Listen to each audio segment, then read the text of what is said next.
Bueno, este, como les decía, hoy tenemos dos invitadas para comentar esta película. Está con nosotros Raquel Aguilar, del Círculo Psicoanalítico Mexicano. Ahorita la presento con detalles.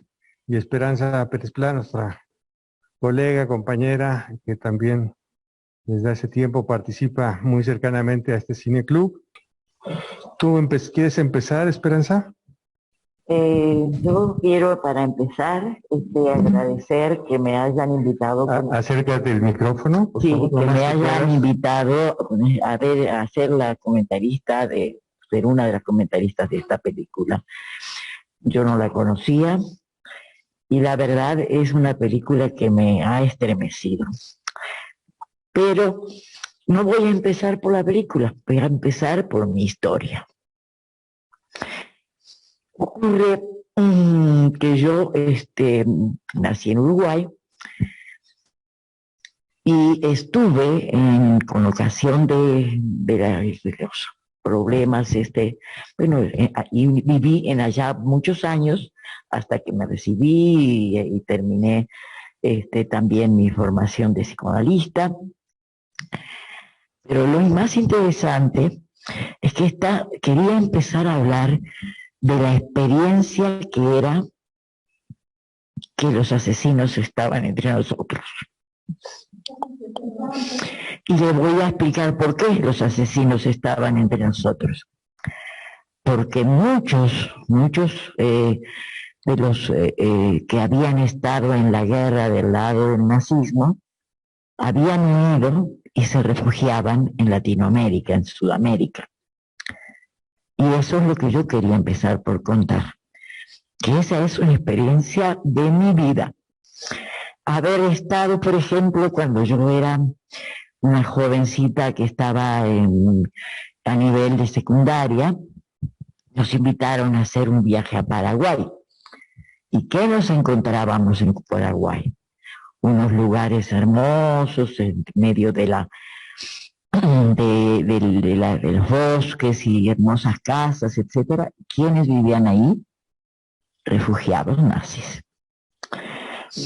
También me pasó después, muchos años después, yo en esa época tenía unos 17 años, cuando viajé a Paraguay, a Asunción de Paraguay, y estuve recorriendo eso y nos empezaron a contar un Paraguay que estaba completamente todavía, que por ejemplo no había agua corriente, era una situación de muy poca desarrollo del país, pero este fue un viaje de placer que fuimos dos estudiantes de la prepa, que estábamos en la prepa en Uruguay, y que nos hicieron volar bajito para ver, era hermoso, el paseo estuvo hermoso, pero me empecé a poner un poco preocupada cuando me fui enterando que me dijeron, ahí viven todavía los nazis que estuvieron durante la guerra. Este, y que se refugiaron en esta situación. Pero no paró ahí.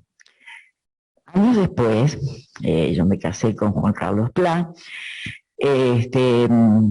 todos estaban viviendo en Uruguay, ¿y qué pasó? Que nos fuimos a hacer un viaje de bodas, atravesando Patagonia, yendo por la zona de Bariloche, una cantidad de lugares que a lo mejor algunos conocen, pero lo que quiero decirles que me tocó estar en un hotel con con la encargada de todo y que hacía y cocinaba maravilloso, etcétera, que era una ex nazi, obviamente, y por muchas cosas que encontramos en este lugar.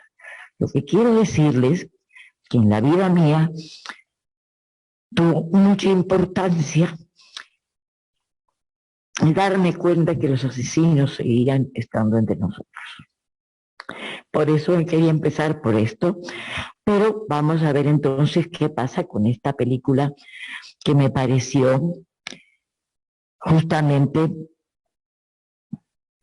como encontrarnos con una situación que tanto dura todavía. Ustedes saben que eso también, después ya me fui enterando de cómo estaban unas brigadas de judíos que estaban atrás de encontrar donde estaban todavía los nazis, etcétera, y me fui enterando de muchísimas otras cosas que han pasado en el mundo para encontrar cómo los nazis con caritas de buenos, que es como está Allende, todo muy amable, todo simpático, ¿no?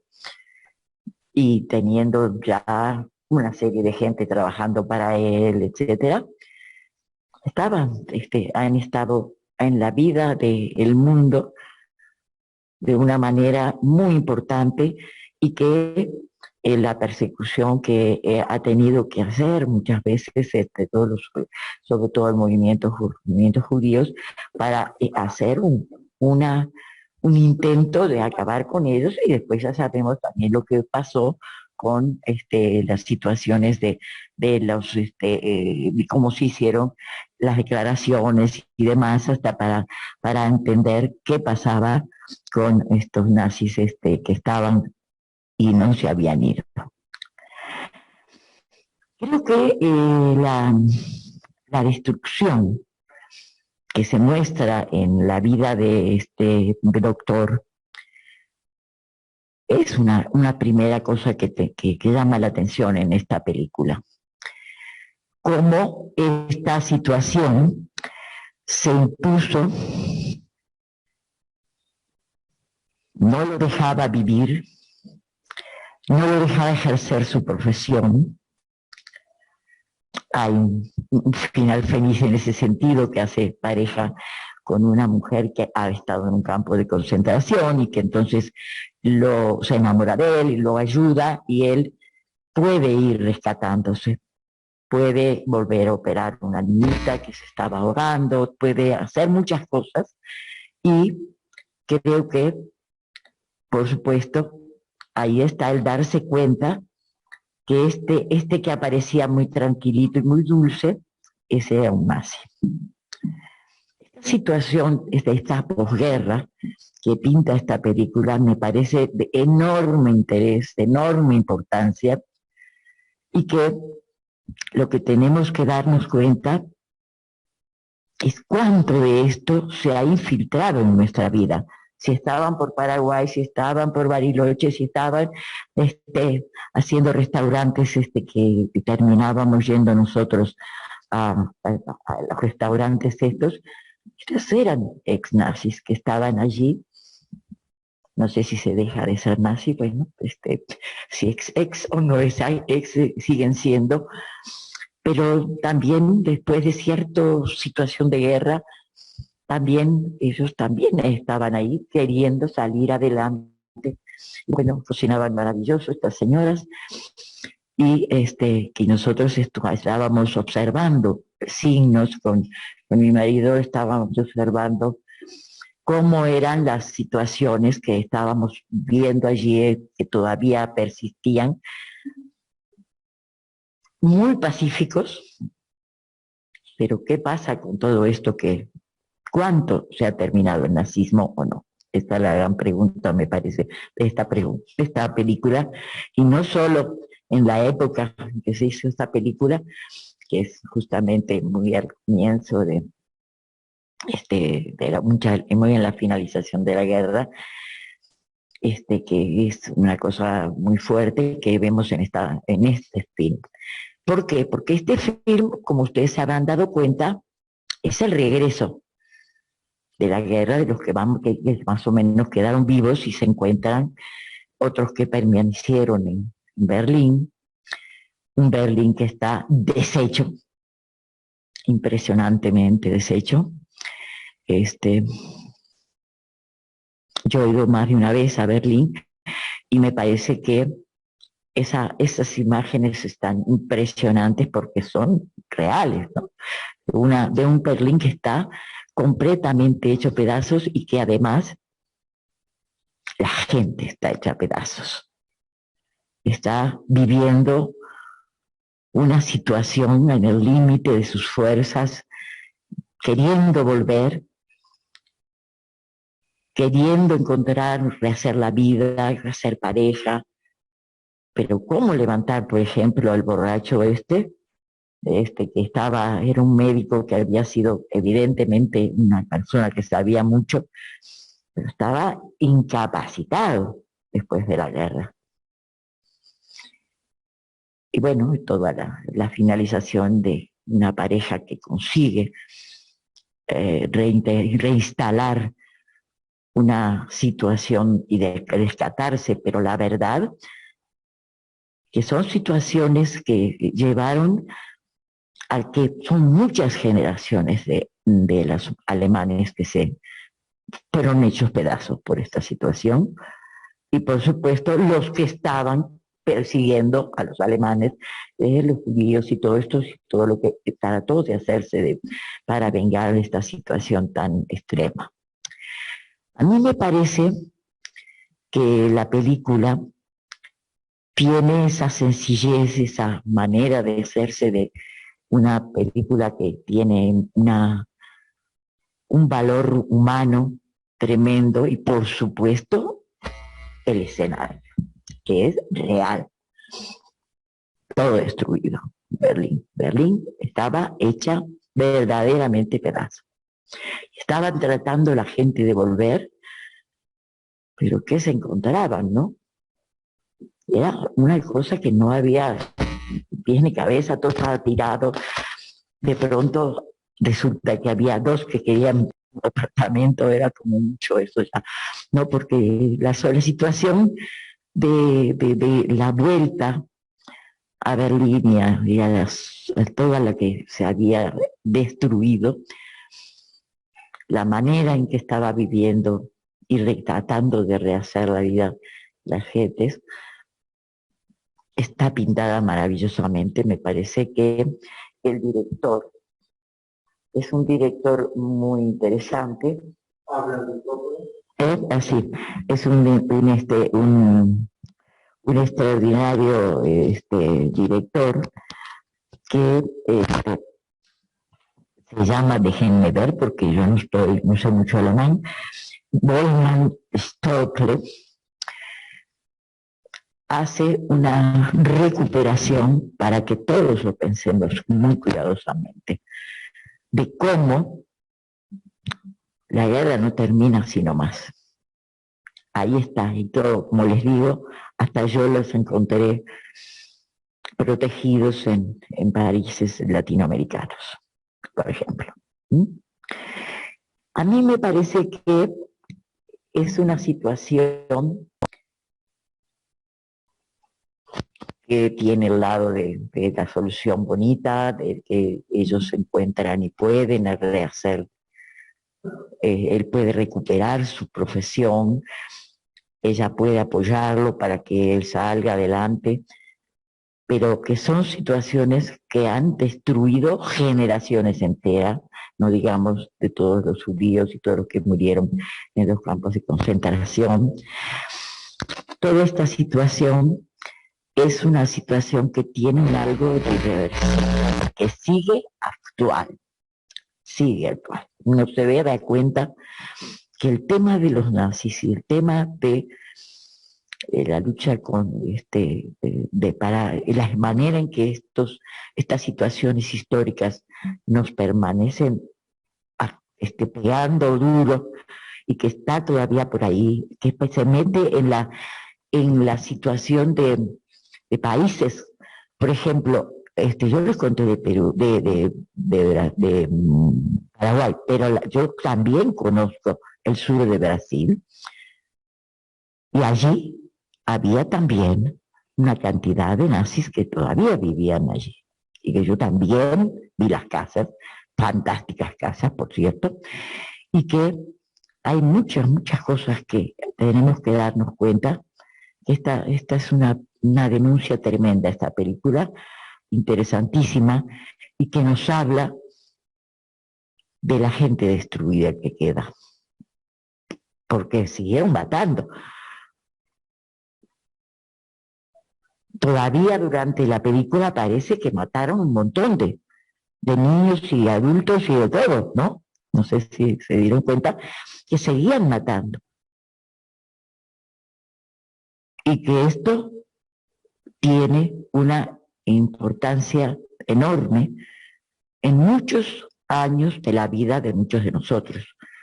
A mí todo esto me pegó durísimo también, ¿no? Yo me digo, por toda la zona de Bariloche, lindísimos lugares de mucha, de enorme y hermosísimas posibilidades de hacer viajes hermosos, pero ahí estaban los nazis todavía. O sea, no es simplemente la película, es también mi experiencia que les quería transmitir. Creo que la capacidad de este director, que es director y guionista, es extraordinaria. Está hecha con gran sencillez, con muy pocos recursos, como ustedes se dan cuenta, pero lo que está es hablándonos de cuántos elementos de guerra quedan vivos todavía en muchos lados.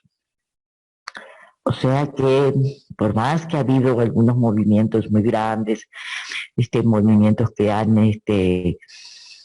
matado o por lo menos puesto en que la cárcel a estos y han perseguido a los nazis.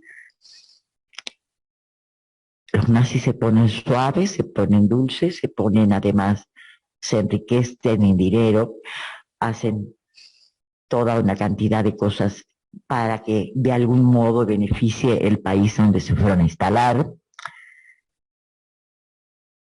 Y bueno, y ahí seguirán. ¿Quién sabe cuántos nazis conocemos? Yo también conocí otros nazis, que fueron una pareja de hermanos que vivían en mi misma calle cuando yo era niña.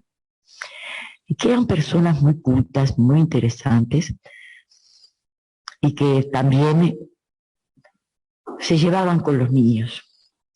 Yo después que me empecé a dar cuenta de las cosas, y mi papá me dijo, dejas de ir a visitar a estos señores. No me decían nada, pero eran gentes que también eran nazis. O sea, estaban por toda Latinoamérica. No sé si algunos de ustedes también no tienen estas experiencias en México, de que haya habido gentes que estaban viviendo acá, amparados, y que además tenían recursos económicos, eran simpáticos, eran cultos, muchos de ellos. Así que yo lo que quería era hacer, no simplemente el argumento que nosotros lo vemos y vemos cómo se va desenvolviendo, la recuperación del médico, la recuperación de una vida familiar, pero la verdad, quería yo hablarle del título y de lo que está trayéndonos esta película. Esa nada más que quería yo comentar.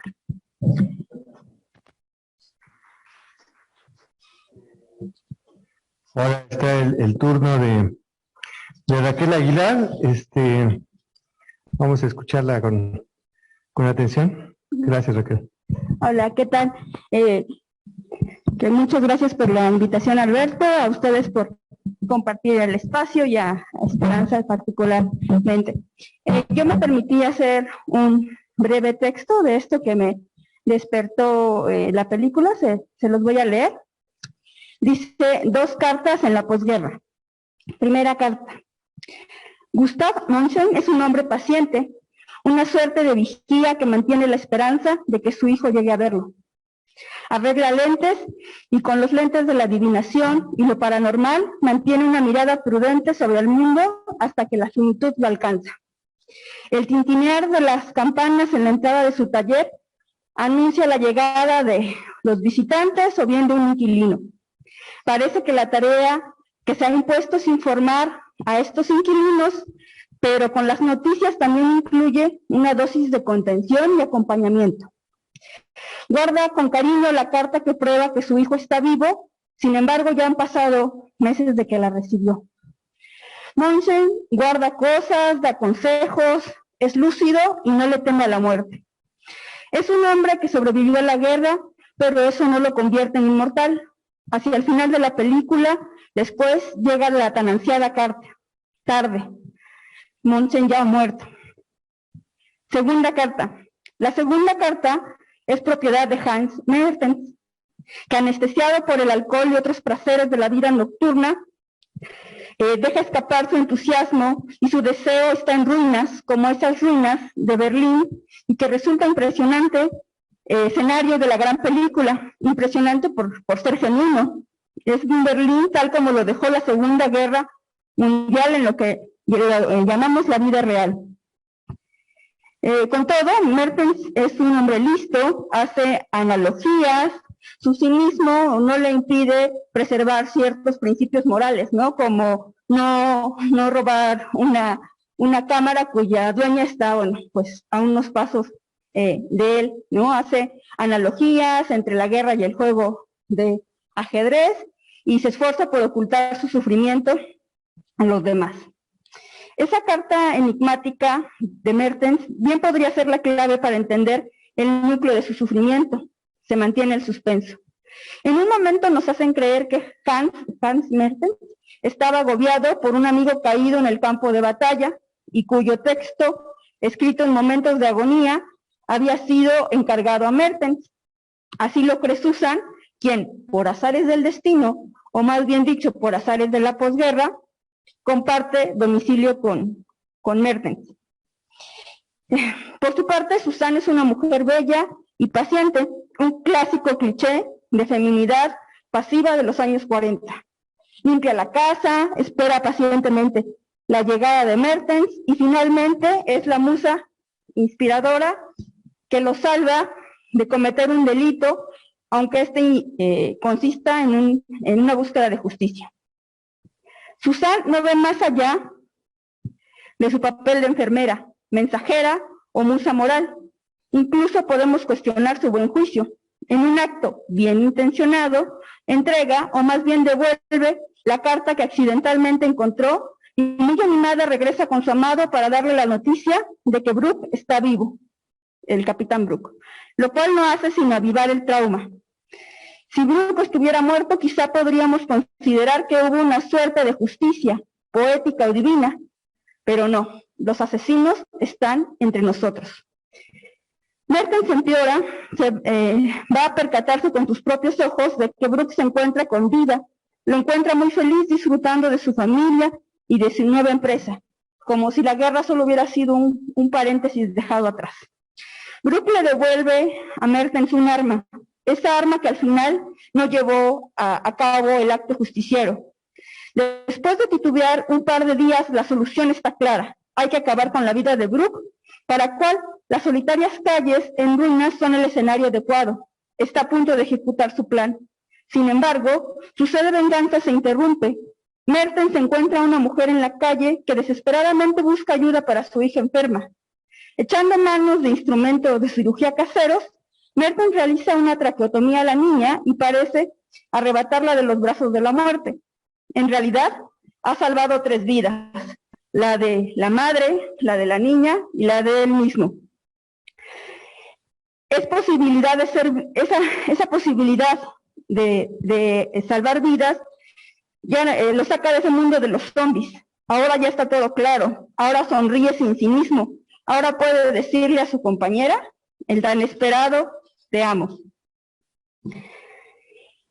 Bueno, a modo un poco de conclusión, se trata de una película ambientada cuyo director, Wolfgang Staudte, realiza con esta obra una suerte de reparación, dado que había participado previamente en una película de propaganda nazi titulada Jews o el judío Sub.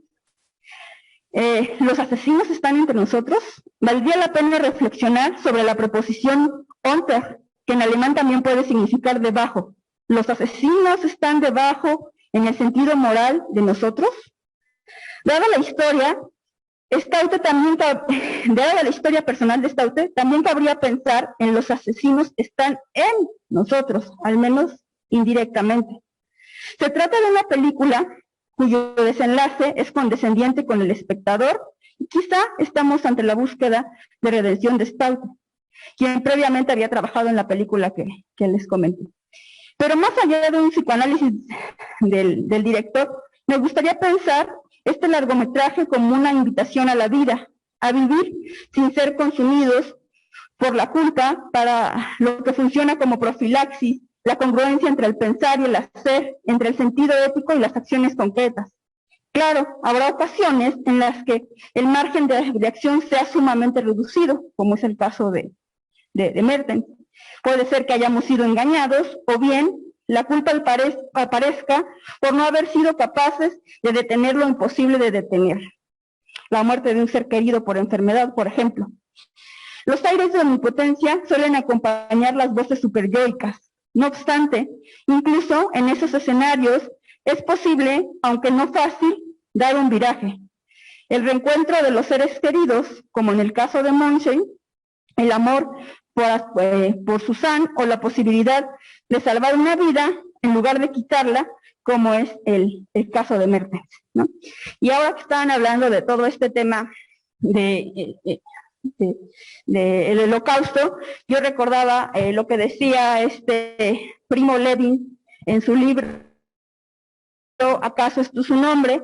Él contaba diversas anécdotas experiencias que tuvo en el campo de concentración, y entre ellas decía cómo tenían que incluso robarse los zapatos a los colegas, a los compañeros, porque si no simplemente no iban a sobrevivir, ¿no? El hacinamiento que ya conocemos, y esta frase se me quedó presente, sobre todo la recordé cuando estaba viendo la película, ¿no? Sobrevivimos los peores porque, aunque sea de manera muy indirecta, al hacer esta película previa nazi, el director algo tuvo que ver en esto que pasó, ¿no? En este nazismo.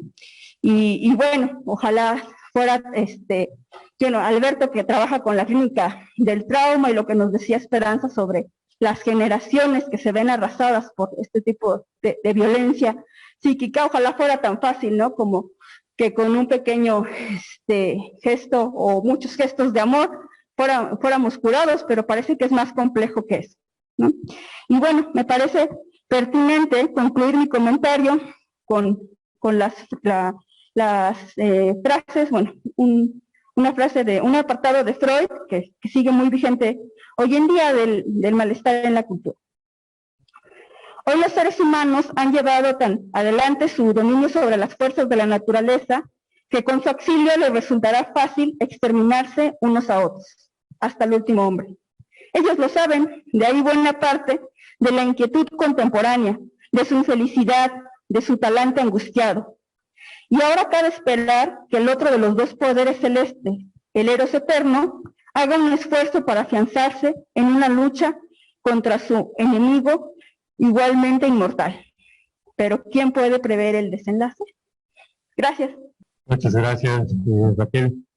Bueno, vamos a empezar entonces con sus comentarios. ¿Encendemos el proyector o todos están con la...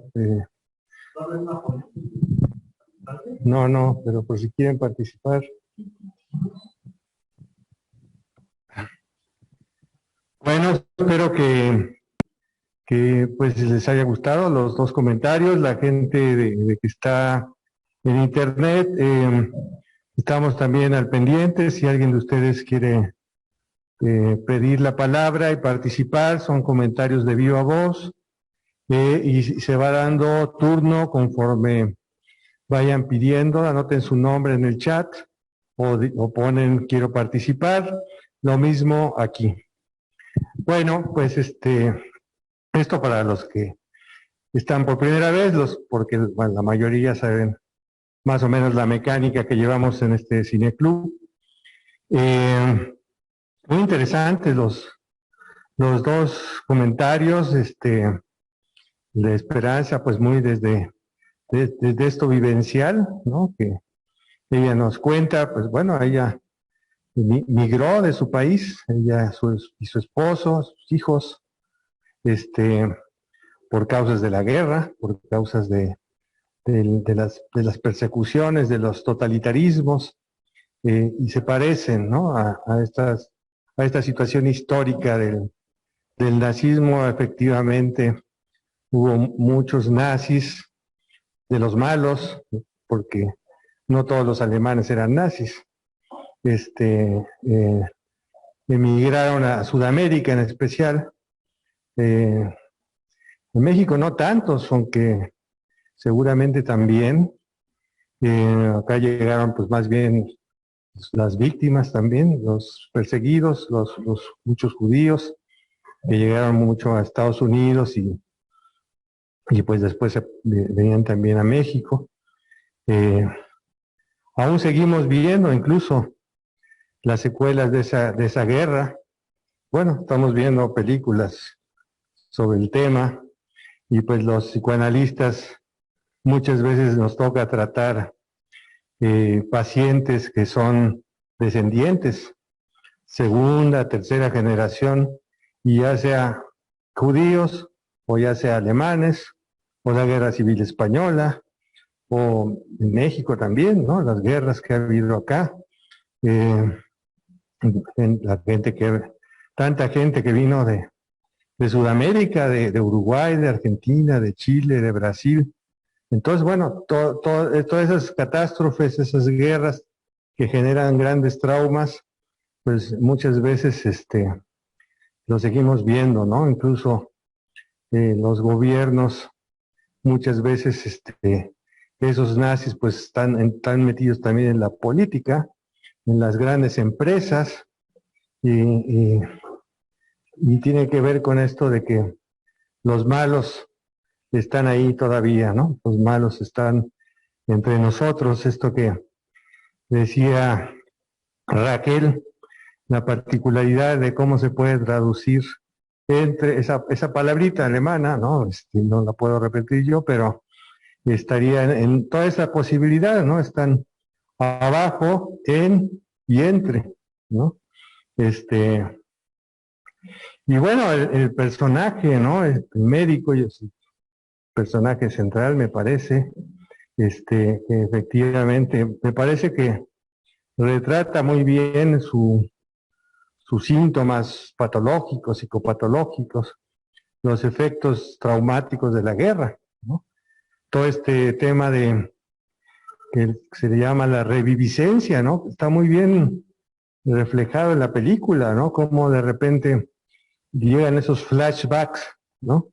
Lo van regresando a las escenas de la guerra, escenas que son como imágenes que se quedan fijadas, ¿no? Los sonidos, todo eso está reviviéndose obviamente, pues acaba de terminar la guerra, ¿no? Como decía Esperanza, están ahí las ruinas, es algo extraordinario, es un gran documento esta película, que está filmada justamente recién terminada la guerra. Pues todos estos actores pues también la vivieron, son sobrevivientes. Y bueno, podemos ver una cosa que yo creo que es como para el debate justamente, si el desarrollo de la película permite por las cosas que van sucediendo, la elaboración del trauma, y de alguna manera la cura, ¿no? Porque nos plantean un final feliz, donde no hacen lo que los malos, no asesinan. Es decir, siempre hay como estar a punto de convertirse también en un asesino, en alguien que es todo lo contrario, ¿no? Su ética, su profesión tiene que ver con salvar vidas. Entonces está en ese borde, tal vez incluso los que estamos viendo la película se aparece de alguna manera en nuestro psiquismo, la venganza, ¿no? Como ya que lo mate, ¿no? Tal vez ese podría haber sido otro camino para el desarrollo de la trama, tal vez no el mejor, ¿no? Y la pregunta es si si puede el amor curar, ¿no? Que esa es una de las cosas que plantearía Raquel, ¿no? Hay varias cosas que me parece que lo van curando, incluso volver a ejercer su profesión en una situación de emergencia, ¿no? Cuando está entre la posibilidad de matar al psicópata, o salvar la vida de una niña que se está asfixiando. En fin, aparece también el tema, eso es todas las cosas que podemos ir discutiendo, que ya vimos en varias de las películas, entre ellas Senderos de Gloria, como los mandos, los coroneles, los que están en el poder, tienen una cosa de odio hacia sus mismos soldados, hacia todo el mundo tal vez, ¿eh? Y cómo aparece una cuestión totalmente inmoral, ¿no? Deshumanizada, de matar, cuando ya la guerra se acabó, ¿no? De matar a mujeres, de matar a niños. Yo creo que ahí se rompe y se genera una diferencia estructural entre el médico y el jefe, ¿no? El coronel, ¿no? Porque en ese momento yo creo que el doctor también queda como en ese paredón, ¿no? Él está, como decían, destrozado, como esas ruinas, ¿no? En fin, hay como mucho tema para discutir sobre estos personajes. No sé quién quiera comenzar. Levanten la mano, quien quiera participar, aquí o en el más allá del Zoom. Si hay alguien que quiera. ¿Hay alguien? Jorge Quevedo, a ver. Adelante, Jorge Quevedo. Pues felicidades por una excelente película, Alberto. Como dices tú, tiene muchos ángulos por donde entrarle a la película. Va todo desde como tú dices, el amor, el odio, todo. Y bueno, primera impresión mía es que siempre hemos visto del lado de a los malos, a los nazis, pero nunca hemos visto, bueno, sí lo hemos visto en algunas ocasiones, el sufrimiento del pueblo alemán, ¿no? Como lo estamos viendo, los efectos de la guerra, y una película filmada pocos años después de terminada la guerra, impresionante realmente ello, ¿no? Entonces, voy a entrarle por una parte que me llamó mucho la atención, es la parte que filosofa mucho el doctor con Susan, en la cual dice que yo creo que es una de las partes que a él lo tiene desanimado por la vida, se ve todo un pesimismo, toda una desmotivación de todo un pueblo para volver a comenzar, y bueno, el médico se refugia en el alcohol porque realmente pues ya no tiene muchas ganas de seguir adelante. Y de las partes que plantea él y que filosofa con Susan, me llama la atención esta parte donde dice que la gente tiene mucha incertidumbre por la vida. Dice, ¿qué significa la vida, una vida en la guerra, ¿no? O sea, no es nada, y él lucha por que esa vida viva, ¿no? Entonces, todo eso para él ya no tiene, su misión como médico ya no tiene ningún sentido. Luego hay otra parte donde dice que, ¿de qué sirve lo que conquista la ciencia, ¿no? Entonces, ¿para qué avanzamos? Habla de las ciencias de la salud, evidentemente, para que por una simple guerra se vaya la vida con tanta facilidad. Otra parte es que la paz es un pequeño lapso para que vuelva a estallar la guerra. Siempre hay pequeños lapsos, siempre está la amenaza más de la guerra que de una paz duradera. Y de otra parte que llama la atención es bueno, ¿por qué no hay paz? Y se pregunta él, ¿el hombre realmente tiene paz en su corazón? Y bueno, todo esto nos lleva él explica ese desánimo y que realmente son preguntas sin respuesta y que las pasamos al presente y siguen igual, ¿no? Esa es la parte que me llama la atención de esta excelente película, a pesar de los años que tiene, sigue viva, ¿no? Sigue vigente. Gracias. Yo quisiera hacer un comentario sobre lo que dijo Esperanza de la incursión de los nazis en su país, ¿no? Ustedes también recordarán que también aquí tuvimos incursión de los nazis en México. Inclusive México coqueteó mucho con los nazis, porque hay una carta no recuerdo el nombre del alemán, del funcionario alemán. Zimmermann. ¿Quién? Zimmermann. Zimmermann, bueno. Esa carta decía que si México apoyaba el conflicto bélico y apoyaba a los alemanes, él podría ser que se devolviera lo que se robó Estados Unidos en la guerra del 46 al 48, todos los estados que se perdieron. Y la incursión que tuvo México, los nazis aquí en México, ustedes recordarán de dos buques que fueron hundidos por submarinos alemanes, el Faja de Oro y el Potrero del Llano. Lo que mucha gente no sabe es que esos buques no eran mexicanos, eran buques alemanes y buques italianos, que México se los robó prácticamente, se los adjudicó para surtir petróleo a los gringos. Y de ahí que los alemanes, pues, hundieron esos buques. Y eso permitió que México incursionara mandando al escuadrón 201 a las Islas Filipinas. Pero en realidad esos buques no eran mexicanos, eran alemanes e italianos. Y algún día que anden por Perote, les recomiendo que visiten el Fuerte de San Carlos.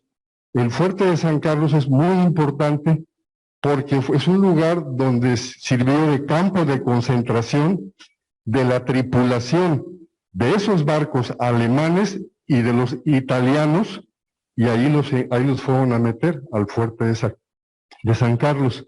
Un día que anden por ahí por Perote, pregunten dónde queda ese fuerte y se dan una vuelta. Ese es el comentario que quería hacer. Gracias. Gracias. A ver, Luca.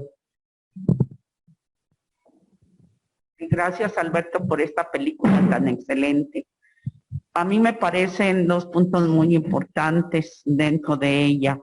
Uno, el que el médico se recupera casi al 100% cuando salva a la niña. Cuando salva a la niña y entonces ya puede realizar una vida normal. Pero la película termina donde el nazi ya está encarcelado. Entonces se supone que hubo justicia, pero la justicia no se debe aplicar por mano propia, sino por las leyes. Yo tuve la experiencia de joven, viví en la colonia Condesa, y ahí iba yo a comer a un restaurante, yo tenía como 20 años, y iban muchos alemanes, gente muy mayor, y sí, oía yo sus pláticas y era de un dolor intenso, porque son los que vinieron, no eran nazis, eran gente alemana, y entonces, pues sí perdieron muchas cosas ellos, y yo me hubiera gustado platicar, pero pues era muy joven y no me atrevía y no me atreví. Ahora que soy ya grande, soy tercera edad, hablo con todo el mundo y pregunto y digo y ya no tengo esos complejos que tenía cuando joven, pero sí veía la tristeza de esa gente alemana que vivía ahí en la colonia Condesa, ahí cerca de la iglesia de pues de Juanacatlán. Sí. Bueno, gracias.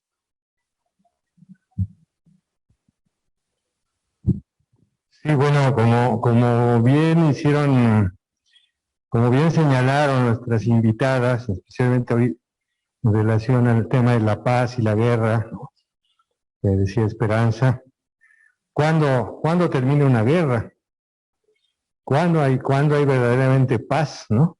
Digo, el manejo que hace ahí el director, pues tiene toda esa intencionalidad, ¿no? Es la Navidad, ¿no? Que es la paz, ¿no? La reunión familiar, donde todos nos queremos tanto, ¿no? Los villancicos, las misas, los abrazos, los regalos, ¿no? Que están, pues, hablando de los lazos religiosos, los lazos humanos, ¿no? Tiempos de donde todos aparentemente nos queremos. Y sin embargo, todo eso sucede todavía durante esa guerra que no ha terminado aún, ¿no? Y eso es inmediato, ¿no? Pero esos resentimientos, esos traumas pueden estar ahí presentes, ¿no? Yo les decía, esto que decía Raquel, ¿no? De los asesinos están abajo, entre, ¿no? Es decir, tiene que ver con esas pulsiones humanas, donde lo que sentimos en algún momento dado en la película es, sí, que lo mate, ¿no? Eso a lo mejor hubiera llegado a una violencia, ¿no? No necesariamente que lo matara. Yo creo que el director lo está conteniendo, ¿no? Siempre va a aparecer algo que lo detiene, ¿no? De no ejecutarlo. Y presenta al final como ese mensaje, es matarlo es convertirse en otro asesino, ¿no? Entonces, es la continuación de la guerra. Tal vez la guerra siempre está en distintos grados, ¿no? Tal vez aparece simplemente a partir de que hay diferencias, ¿no? De que la gente piensa distinto. Vivimos en épocas de polarizaciones, ¿no? Donde no se puede pensar distinto a nivel de la política, a nivel de los géneros, a nivel de las clases sociales, de las religiones. Ser diferente parece que ya en sí genera violencia, no solo interés por el otro, por lo diferente, sino eso mismo genera que aparezcan las pulsiones destructivas también, ¿no? Eso lo menciona Freud en el narcisismo de las pequeñas diferencias, donde ponemos la agresividad que está en los seres humanos. Dice, a veces es en aquello que aparece ligeramente distinto a mí, ¿no? Adelante, Leticia. Gracias, Alberto. Gracias, Alberto. Es una película extraordinaria realmente. Se hace muy corta. Me parece que el director pone mucho peso de lo que pasa en la guerra en el personaje del doctor.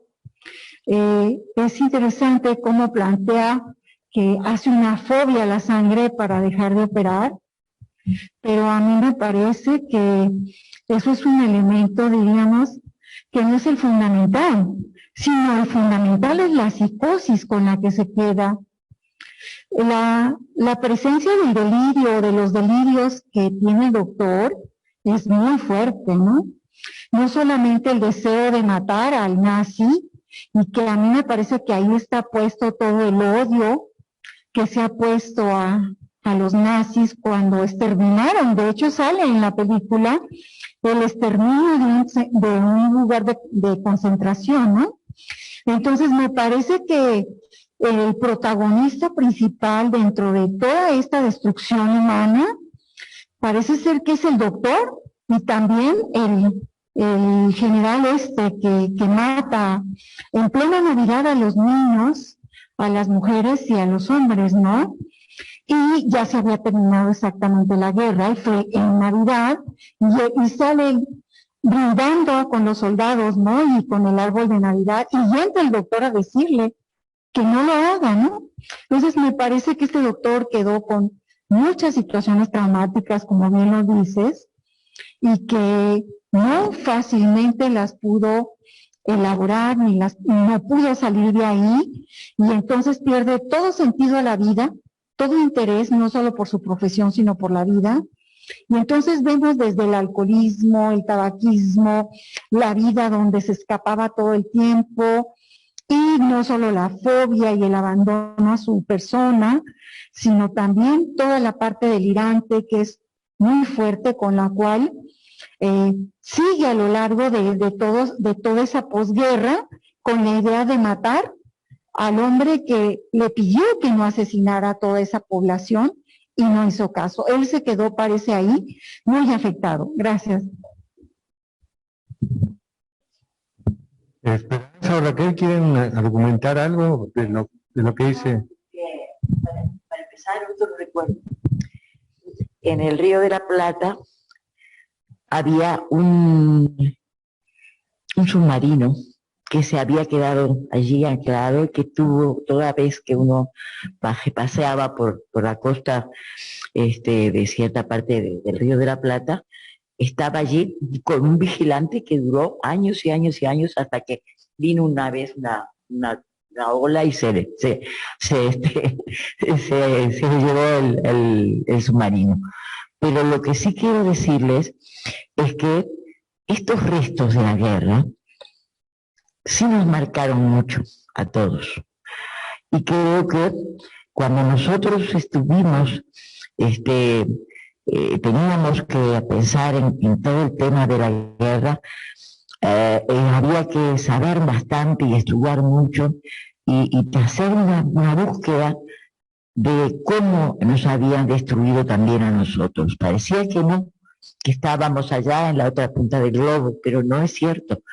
Esa guerra que llegó hasta el Río de la Plata, para nosotros fue muy marcante, como una juventud que tenía que pelear para luchar con eso, y también para que aparecieran las discusiones y las opiniones para pelear entre los jóvenes sobre qué pasaba con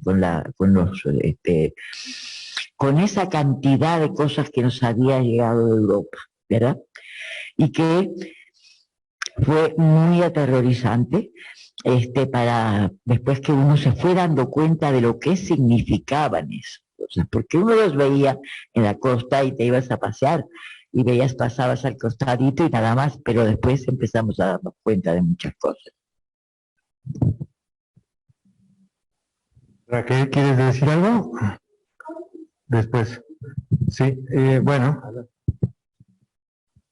Bueno, muy breve, maravillosa película, de veras extraordinaria. Todo lo que yo hubiera querido decir lo han dicho ya. A mí me gusta mucho que este director hace como una apología, ¿no? Apología de la esperanza, de la reconstrucción interna del ser humano. El personaje de Susan es hermoso, realmente. La escena final, cuando llega a tiempo para detenerlo de cometer el asesinato, por mucho que sea por la justicia, pero como bien dicen, no por propia mano, no, nunca, porque es como jugar el mismo juego, ¿no? de los asesinos. Y bueno, la escena final, cuando él le da las gracias, es decir, realmente a mí me parece que ahí sí ya está salvado, ya está curado, ¿no? Entonces es como mostrar que siempre la bondad, el amor,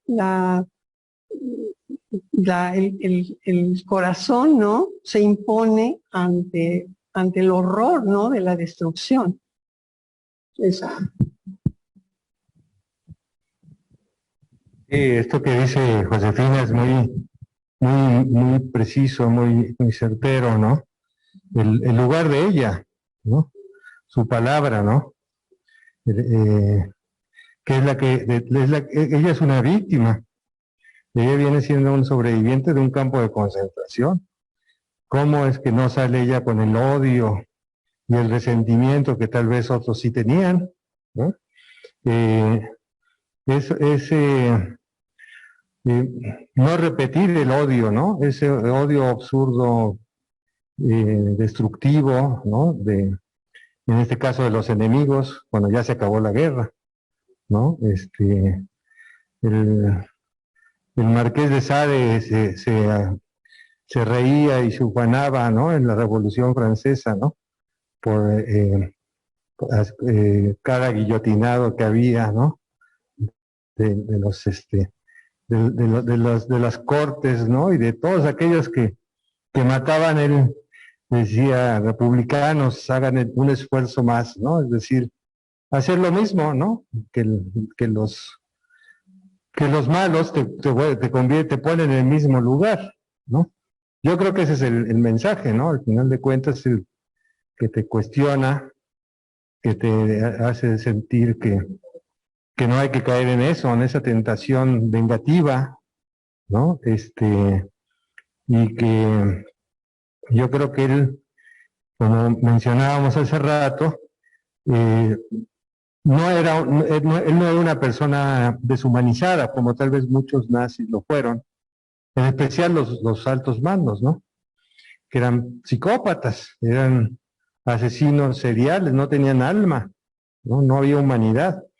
Y cuando este hombre dice ejecútenlos, él se siente que también fue ejecutado. Entonces, toda su sintomatología, como dice, psicótica, o sus adicciones, especialmente el alcoholismo, él decía que no había, la vida no tenía ningún sentido, todo estaba destruido. Él mismo estaba destruido, deshecho, decían ustedes, ¿no? Como en las ruinas, decía Raquel. Y sin embargo se van presentando situaciones, se va topando con gente que está reconstruyendo la ciudad. La misma mujer, esta labor de limpiar los escombros, de empezar lo primero, ¿no? Para que después tiren eso y empiecen a construir los nuevos edificios de una ciudad que no volvió a ser la misma. Berlín es una ciudad muy moderna, no son esos edificios antiguos, quedaron alguno que otro por ahí. Está esa iglesia famosa, la catedral, que la dejaron tal cual, es espectacular, es muy impresionante. Es un homenaje sí, como un aprendizaje, te transporta a los tiempos de la guerra, ¿no? Entonces sí, yo creo que si él va saliendo de eso traumático es a partir de estas pequeñas situaciones y que se topa con gente que es buena, ¿no? Es salvar una vida, ahí pierde ese miedo fóbico a la sangre, ¿no? Vio tanta sangre, tanta muerte, estaba traumatizado, ¿no? Era la sangre de los fusilados, la que no podía ver, ¿no? La que revivía en su psiquismo, ¿no? Bueno, ¿quién más? Sí, ahorita, hermano.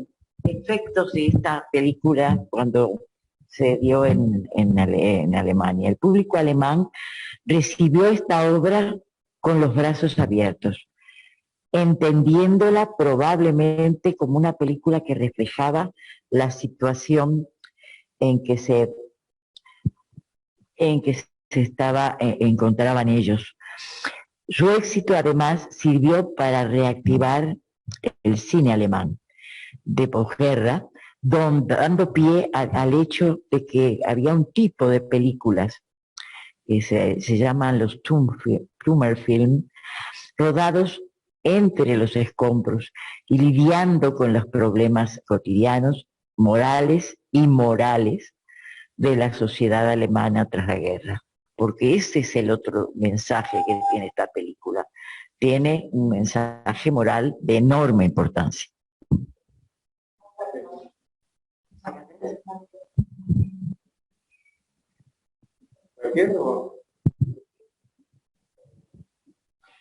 Bueno, pues para mí fue una muy buena película, aunque de repente lo sentí como un poco romántico, ¿no?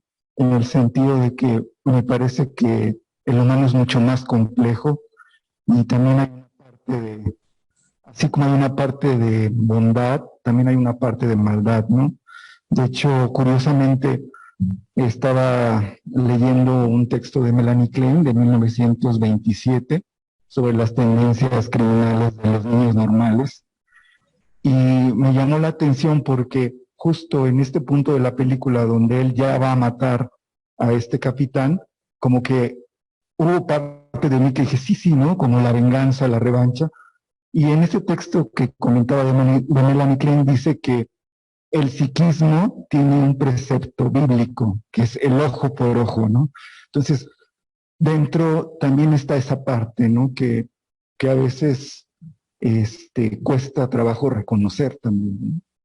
Y esta parte que decías, Alberto, de la sangre, sí, la sangre es muerte, pero también en algunos casos la sangre es vida.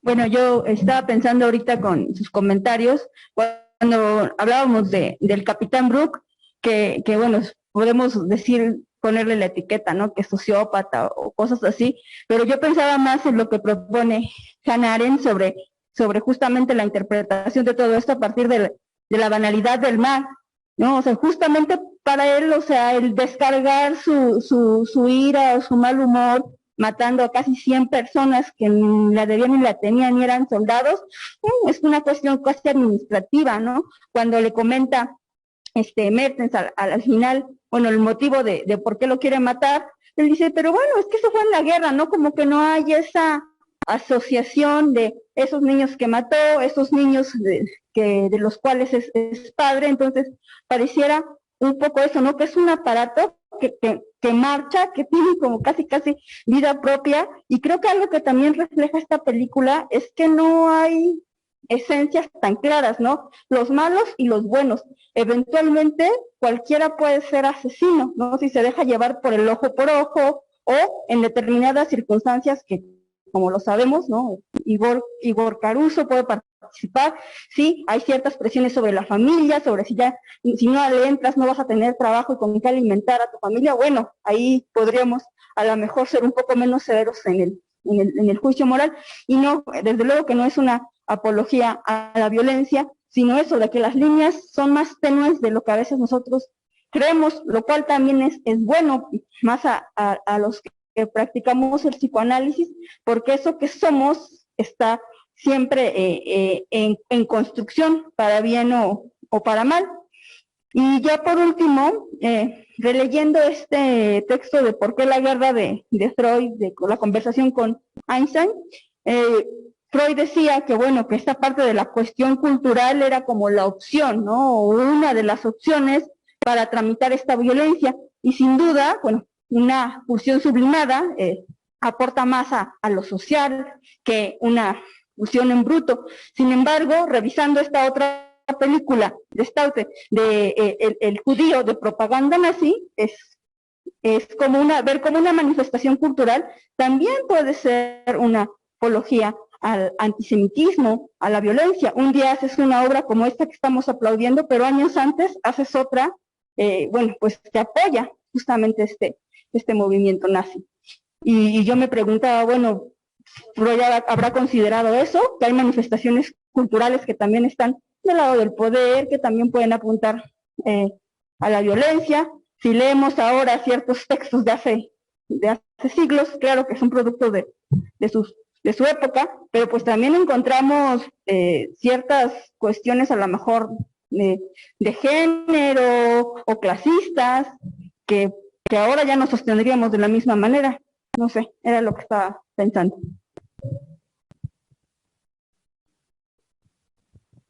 Gracias, Armando, gracias, Raquel. ¿Quieren participar más? Sí, ahora.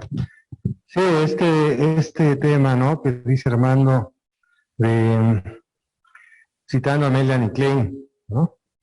Esta cuestión de la retaliación, ¿no? Del ojo por ojo, como si en el psiquismo humano existieran tal vez, y es lo que decía Raquel, ¿no? Esto que está abajo, entre o en, ¿no? Ese asesino que puede estar en cualquiera. los bebés pues tienen esa ferocidad, ese deseo de venganza, ¿no? Son primitivos, ¿no? Entonces el ser humano tiene estas características, ¿no? De poder ser un asesino, ¿no? De querer el ojo por ojo, ¿no? ¿Qué tanto la cultura, dice Raquel, puede domeñar esas pulsiones, ¿no? Alemania, Austria, todas esas estaban en la punta, ¿no? Del desarrollo de la cultura, y sin embargo se vino toda la violencia, ¿no? De ahí surgió el huevo de la serpiente, ¿no? Citabas a Hannah Arendt, ustedes conocerán esa famosa película, el caso Eichmann, ¿no? Bueno, la película se llama Hannah Arendt, ¿no? Pero justamente este hombre que detiene en Argentina, en Sudamérica, que lo enjuician, lo ponen como está dentro de una jaula, el juicio tiene lugar ahí, ¿no? Entonces, el argumento y parte de las discusiones que establecía ahí con la misma Hannah Arendt es que él ejecutaba órdenes, no es lo mismo darlas, ¿no? A decir maten, ¿no? Elimínenlos. Que aquí el coronel, ¿no? El mando del doctor, ¿no? Él es un despiadado, ¿no? Esa es otra pregunta. ¿Puede haber amor en esa misma persona hacia los suyos, en este caso hacia su familia, o no? ¿No se escucha? Sí. Puede haber amor en ellos, ¿no? Y del otro lado, ¿no? Los otros son nada más puros buenos, ¿no? La ambivalencia del ser humano, ¿dónde queda, no? Bueno, son para poder discutir también conforme lo que hemos visto de estos personajes. No sé si aquí hay alguien más o tomamos de alguien que está en Zoom. Maru Vázquez. Adelante, Maru Vázquez. Puedes encender tu micrófono. ¿Lista? Creo que ya. ¿Sí se oye? Sí, no apagado. No grites nada más. Perdón. Sí, está bien, te escuchamos muy bien.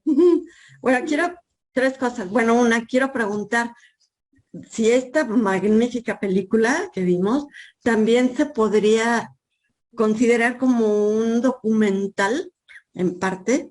Digo, película y documental porque está hecha en el lugar real.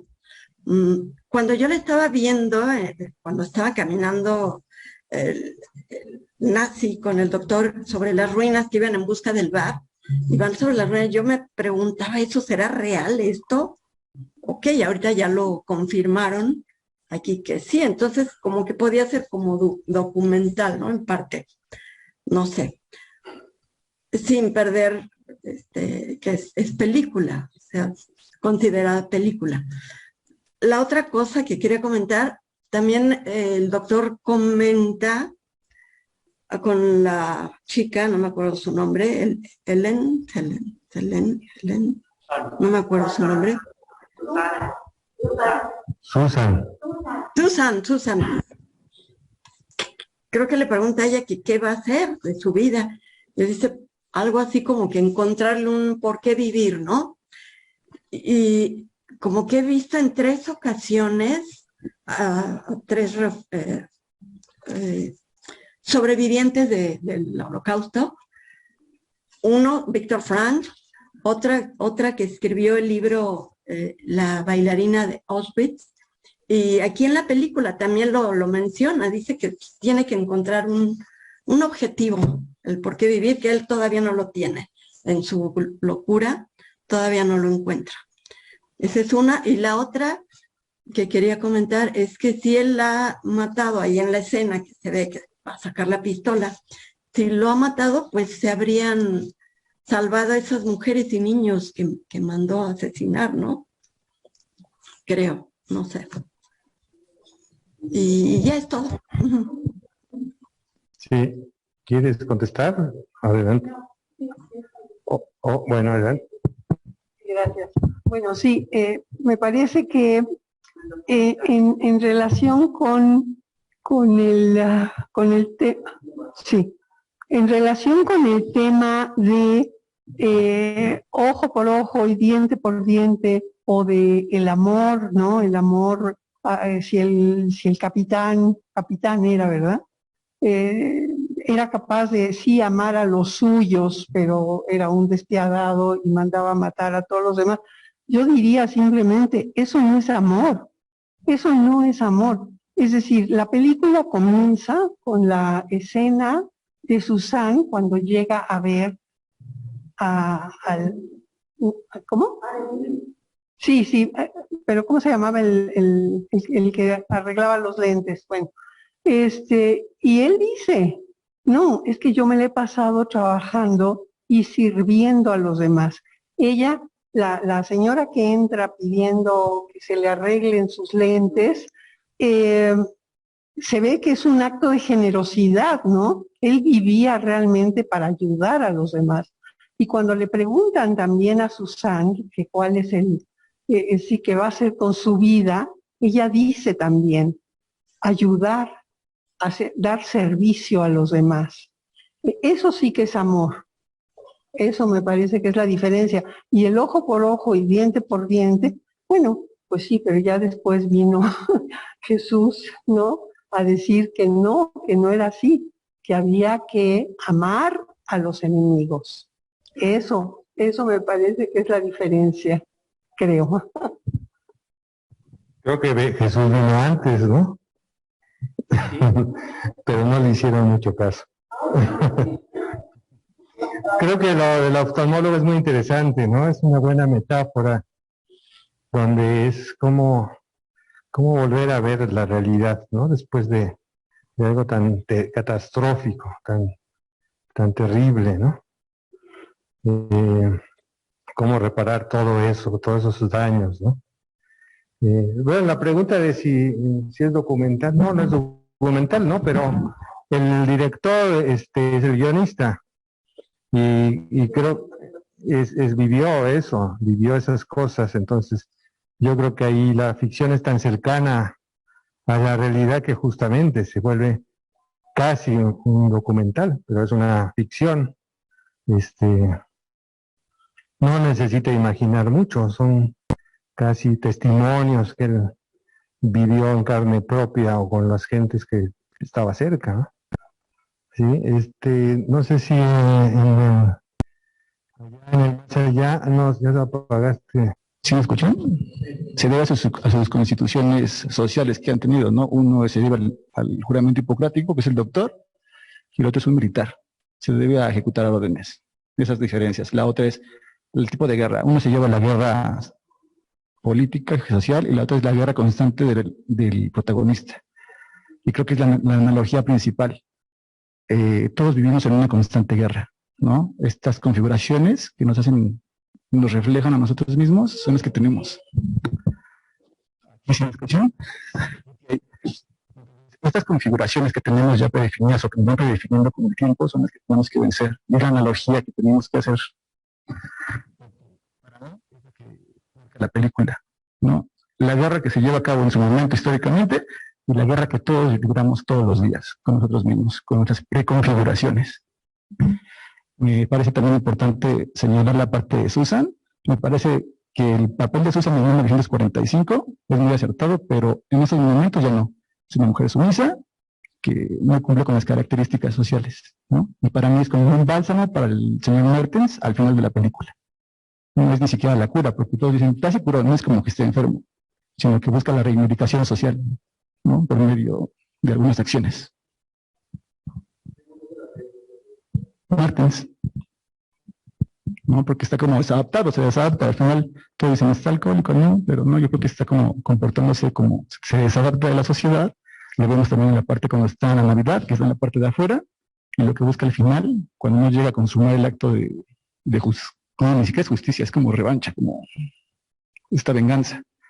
Porque llega Susan y es como el bálsamo, no lo hagas. Muy romántico, por ahí lo comentaron también.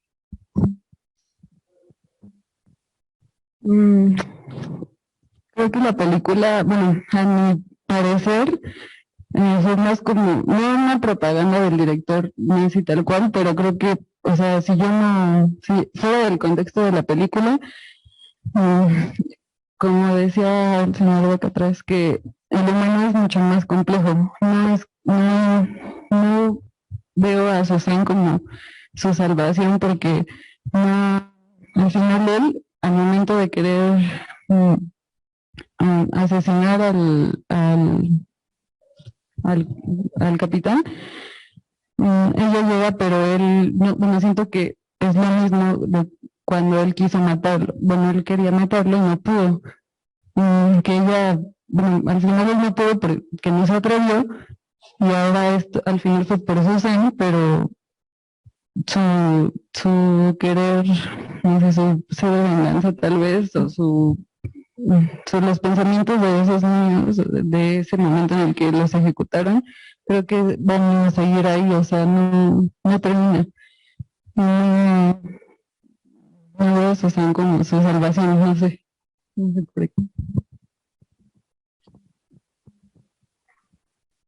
Nada más una aclaración, la que es de propaganda nazi es la que hizo antes, que se llama El Judío Sur. Esta no, esta es como un acto de reivindicación del director, pero en la otra sí muestra a los judíos con todos los clichés que decían los nazis de usureros, mezquinos, etcétera.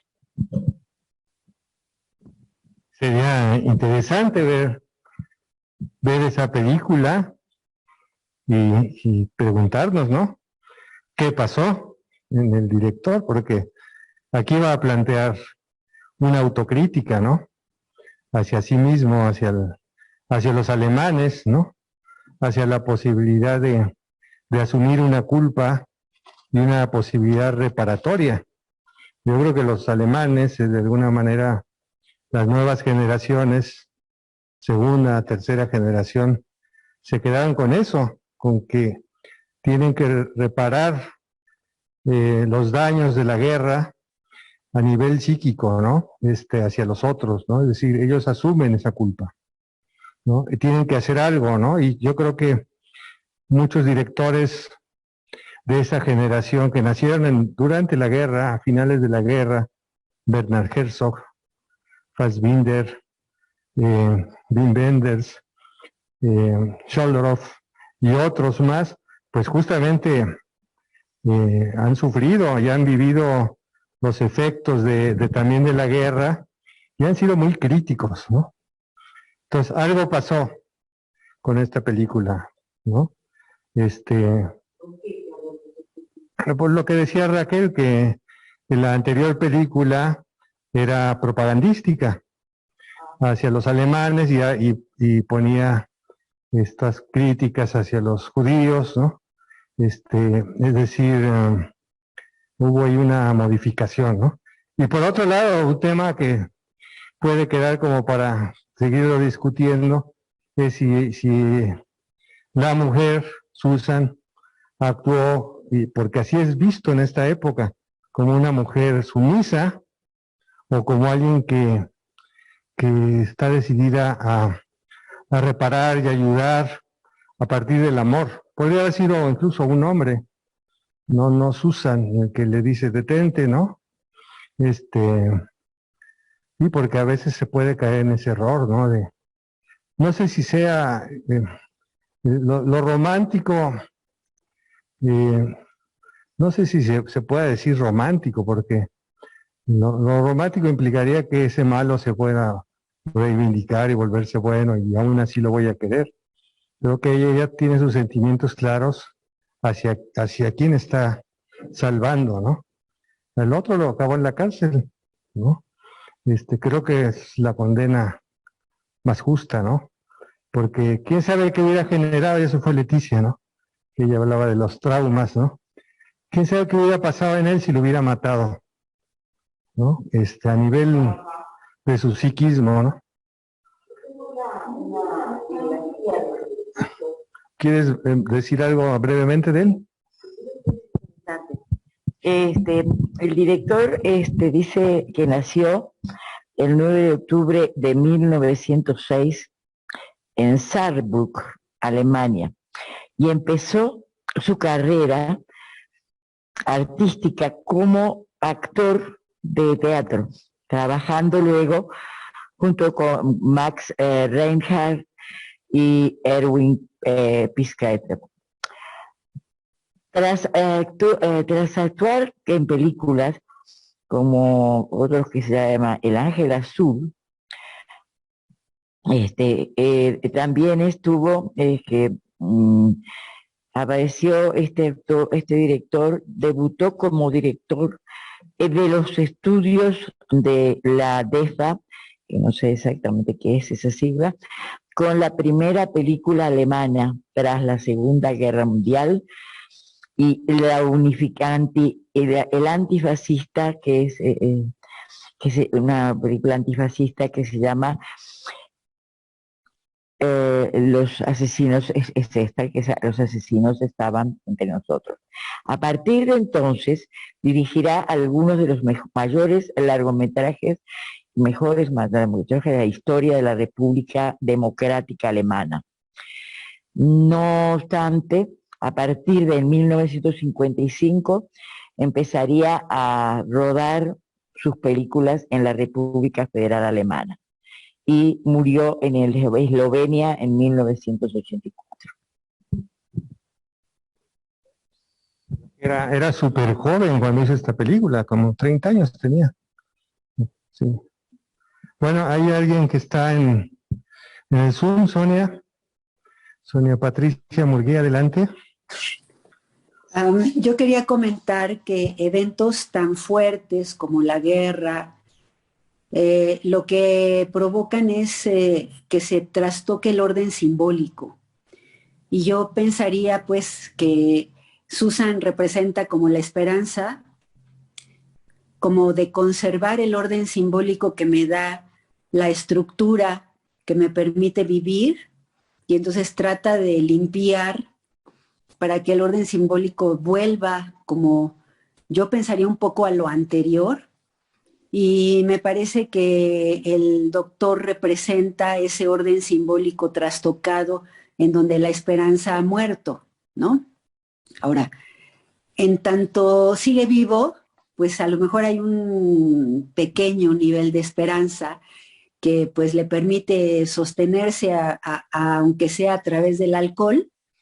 Y bueno, pues finalmente me parece muy interesante también la secuencia que ha habido de las películas, porque fue ver, pues no sé, desde que empieza y el entusiasmo de decir, pues yo participo en la guerra, quiero ser soldado, tengo menos de 18 años, pero pues voy y digo que tengo 18 para participar. O pues sí, la secuencia de las películas que nos ha propuesto Alberto, me parece que que llega al final en el intento de reconstrucción, pues aquí sí se pregunta ampliamente la ruptura del orden simbólico que se ha dado con todos los acontecimientos que implicaron esa Segunda Guerra Mundial. Y bueno, pues en este intento de seguir vivo a pesar de todo, ¿no? ¿Cómo seguir vivo?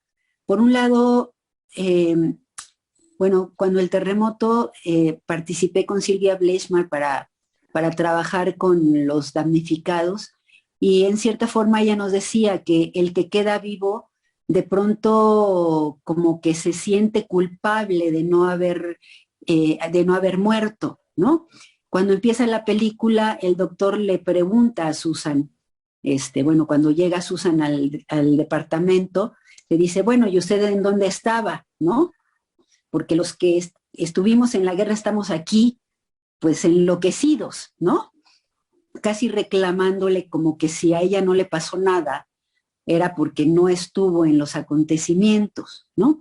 Pero bueno, finalmente cada uno vive esa posibilidad de estar vivo, pues de distintas formas. Yo pensaría en algunos sí en la culpa de no haber muerto, y algunos, como dice por ahí Susan en el discurso, qué suerte que aún estoy aquí y que usted, le dice al de que repara los lentes, también está, ¿no?